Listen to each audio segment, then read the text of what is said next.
मेरे पीछे जो आप दृश्य देख रहे हैं, इसको ठीक से देखिए और फिर तय कीजिए कि इन्हें कांवड़िया कहा जाना चाहिए या फिर ये आतंकी हैं। आप तय कीजिए कि ये धार्मिक लोग हैं या इनसे देश की शांति, सुरक्षा, भाईचारे को खतरा है।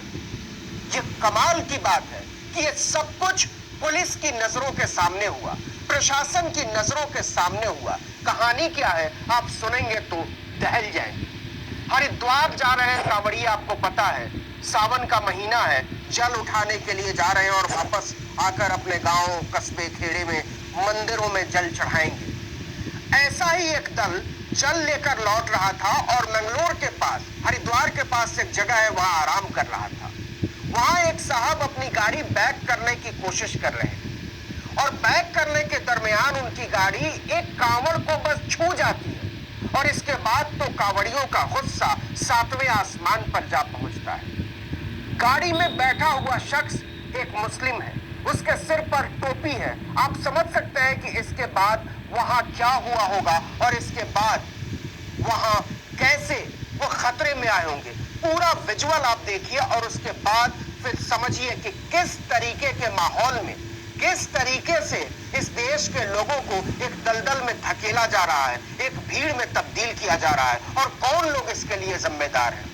तो सबसे पहले तो जो कार चला रहे थे साहब और सिर पर टोपी लगाए हुए थे, निश्चित तौर पर वो मुसलमान थे, उनको गाड़ी से निकाला जाता है। आपको ये जानकर शर्म आ जाएगी कि उस गाड़ी में उनका परिवार भी बैठा हुआ था।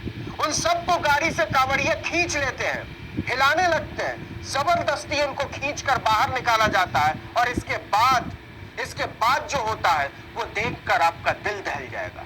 उन सज्जन को किनारे खड़ा किया जाता है और कांवड़ियों, माफ कीजिएगा, इन आतंकवादियों की टोलियों ने गाड़ी को हिलाना शुरू किया। उनकी नीयत खराब थी, गाड़ी को हिलाने के बाद भी वो नहीं मानते। इन आतंकवादियों की टोली गाड़ी को पलट देती है और गाड़ी पूरी तरीके से उल्टी हो जाती है, तहस नहस कर देती है, लाठी निकाल लेते हैं कांवड़ियों। जरा कल्पना करके देखिए कि जिनके कांवड़ छू जाने से उनको दिक्कत हो रही थी, कह रहे थे कि हमारा तो भंग हो गया है व्रत, उनको पीटने से कोई दिक्कत नहीं हो रही थी, गाड़ी पलटने से कोई दिक्कत नहीं हो रही थी, एक मुसलमान को छूने से कोई दिक्कत नहीं हो रही थी। लेकिन बात यहां खत्म नहीं होती है साहब। इसके बाद ये आतंकवादियों की भीड़ उस शख्स के पीछे पड़ जाती है जो गाड़ी को चला रहे थे और इसके बाद शुरू होती है उन पर लाठी, डंडों, कुर्सियों की बौछार। जिसके हाथ में जो आया उसी के साथ उन पर टूट पड़ता है। पुलिस वाला देखता रहता है चुपचाप, वो कम पड़ जाता है इन आतंकवादियों की भीड़ के सामने। वो कुछ लोगों को रोकने की कोशिश भी करता है लेकिन लोग कुछ भी सुनने को तैयार नहीं है। ये सरफिरे, गुंडों, मवालियों, आतंकवादियों की भीड़ थी जो अपने आप को कांवड़िए कहते हैं। ये कहते हैं कि हम धर्म के रक्षक हैं, लेकिन असल में ये इंसानियत के भक्षक हैं, ये लोकतंत्र के भक्षक हैं, ये मानवता के बुनियादी उसूलों के भक्षक हैं, ये भक्षक है उस भाईचारे के विचार के जिस पर हर एक धर्म दुनिया का खड़ा होता है। ये अपने आप को कांवड़िए कहते हैं, ये आतंकवादी, ये गुंडे, ये मवाली, ये सरफिरे। लेकिन सवाल ये नहीं है साहब, सवाल है कि इनको किन लोगों का शह मिला हुआ है, आखिर किसके दम पर ये उछलते हैं। इसके लिए आपको मैं एक ट्वीट पढ़ के सुनाता हूं जो उत्तराखंड के डीजीपी ने ट्वीट किया था।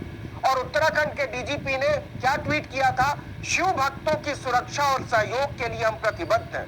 सोमवार से कांवड़ यात्रा में पुलिस व्यवस्थाओं की समीक्षा को लेकर हरिद्वार पहुंचकर कांवड़ यात्रा पर आए शिव भक्तों से उनकी यात्रा के अनुभव पूछे और उन्हें उत्तराखंड पुलिस की ओर से पूरी सुरक्षा और सहयोग का आश्वासन दिया। अब सोचिए और कल्पना कीजिए कि सहयोग और सुरक्षा की जो जरूरत है वो कांवड़ियों को है या फिर उन लोगों को है जिनके लिए ये कांवड़िए किसी आतंकवादी में तब्दील हो गए। हमने कुछ दिन पहले आपको एक वीडियो दिखाया था, उत्तर प्रदेश का वो वीडियो था और मेरठ से सहारनपुर हरिद्वार की तरफ जाने वाले रास्ते का वो वीडियो था कि कैसे पूरी आधी सड़क को, एक हाईवे को, नेशनल हाईवे की वो तस्वीर थी, वो वीडियो हमने दिखाया था आपको कि आधी पूरी सड़क कांवड़ियों के लिए घेर दी गई है बैरिकेडिंग करके, उस पर कोई और नहीं चल सकता। बेशक कांवड़िए ना हो, दिन के समय जब हमने वो शूट किया था तब 4 कांवड़िए भी उस पर नहीं थे, दूर दूर तक सन्नाटा था, बावजूद इसके उस सड़क को घेर के रखा गया था। लेकिन ये जो दृश्य हमारे सामने आया है वो दिल दहला देता है। वो बताता है कि धर्म और राजनीति के बीच जो घालमेल हुआ है उसमें आदमी को भेड़ बकरियों और भीड़ में तब्दील कर दिया गया। हमको एक जल्लाद राक्षस में तब्दील किया जा रहा है और हम मान रहे हैं कि यह धर्म है। यह धर्म नहीं है बाबू, यह अधर्म है। सोचना पड़ेगा कि धर्म का चोला हमारे माथे पर डालकर हमसे जो करवाया जा रहा है, क्या हम उसी के लिए बने हैं? और क्या यही धर्म की किताबें कहती हैं? या फिर कांवड़ लेकर जाते हुए, जल उठाते हुए, शिव की आराधना करते हुए हमको यह समझ में आना चाहिए कि दरअसल ये तो वसुधैव कुटुंबकम का देश है।